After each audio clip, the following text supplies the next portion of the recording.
Olá, hoje a gente mergulha nos materiais sobre Verity, da Colleen Hoover. A história, para quem não conhece, é sobre a Loan Ashley, uma escritora meio que passando por um aperto financeiro. Exato. E ela recebe uma proposta bem peculiar, né?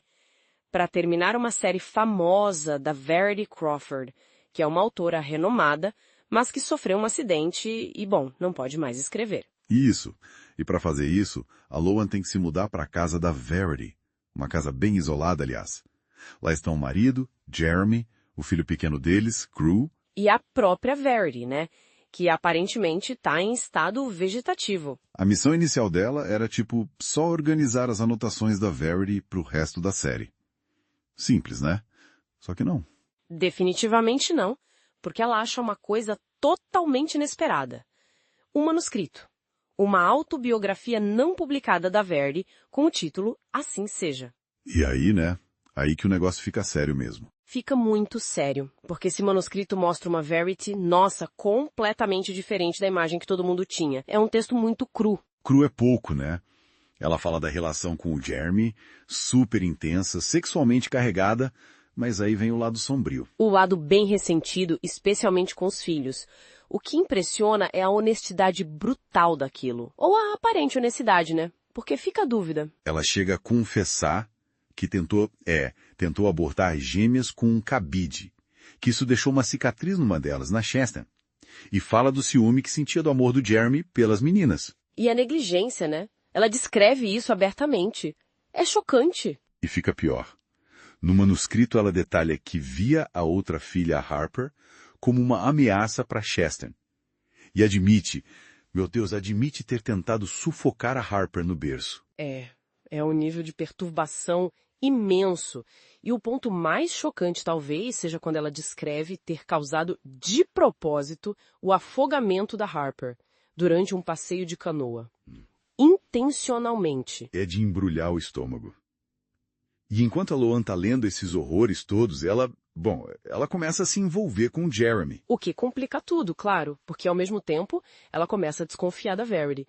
Será que ela tá mesmo naquele estado ou tá fingindo? Exato. Ela acha que viu a Verity consciente, sabe, em pé, olhando pra ela. Aí entra a paranoia, o medo. Como saber o que é real? É uma situação muito tensa. E a atração entre o Loan e Jeremy só cresce. Eles se beijam e aí fica... Supostamente a Verity aparece no topo da escada, só pra aumentar a tensão. E a Loan toma uma decisão, né? Bem arriscada. Ela decide mostrar partes do manuscrito pro Jeremy.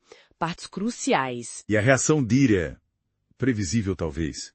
Ele fica transtornado. Lê aquilo e pra ele é a prova. A confirmação de que a Verity é um monstro. Aí vem o confronto. Ele confronta a Verity. E aparentemente ela confirma que tá consciente. E ele a mata. Sufocada. Na frente da lua. A Loan testemunha tudo. E eles forjam a cena do crime para parecer uma morte natural por causa da condição dela. Um ponto sem volta. Construído totalmente em cima do que estava escrito naquele manuscrito. Exatamente. Aí a história avança. 7 meses depois. Loan tá grávida do Jeremy, eles estão morando em outro lugar, tentando ter uma vida nova. Mas ela precisa voltar na casa antiga para pegar umas coisas, esvaziar o lugar. E lá, escondida... Ela encontra uma carta da Verity. E essa carta, nossa, vira tudo de ponta cabeça. Totalmente. Na carta, a Verity alega que o manuscrito, o Assim Seja, ela é ficção. Como assim ficção? Um exercício de escrita. Ela chama de diário do antagonista, uma técnica para ela explorar a mente de um vilão, sabe? Pegando eventos reais e distorcendo com pensamentos sombrios para criar personagens. Caramba. Então na carta ela diz que a morte da Harper foi um acidente. Um acidente trágico. E mais, ela diz que o Jeremy achou o manuscrito antes, acreditou nele e foi ele quem tentou matá-la, causando o acidente de carro dela num acesso de raiva. E por isso ela fingiu o estado vegetativo depois. Por medo. Medo que ele terminasse o serviço ou a colocasse na cadeia. De repente a gente tem duas narrativas completamente opostas. Que situação pra Loan, hein? A carta inocentaria a Verity, mas destruiria o Jeremy e ela mesma. Exato. O que é verdade, o manuscrito visceral ou a carta que reescreve tudo?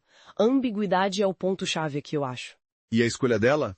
é destruir a carta. Uma escolha pragmática, né? Protege o futuro dela com o Jeremy, mas ela escolhe manter uma versão da história, deixando ele e talvez ela mesma sem saber da outra possibilidade. Ela escolhe a narrativa que funciona para ela seguir em frente.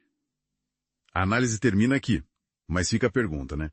O quanto as histórias que a gente conta ou escolhe acreditar moldam quem a gente é. Nossa culpa. E se no fundo a gente às vezes prefere a ficção que nos conforta, mesmo que a verdade seja bem mais complicada. Fica aí a reflexão. Então, se você gostou desse conteúdo e deseja ter acesso a milhares de outros resumos de livros gratuitamente, digite no seu navegador grupodolivro.site e faça parte da nossa comunidade. Entre em nosso website digitando grupodolivro.site. Te espero lá e até o próximo resumo.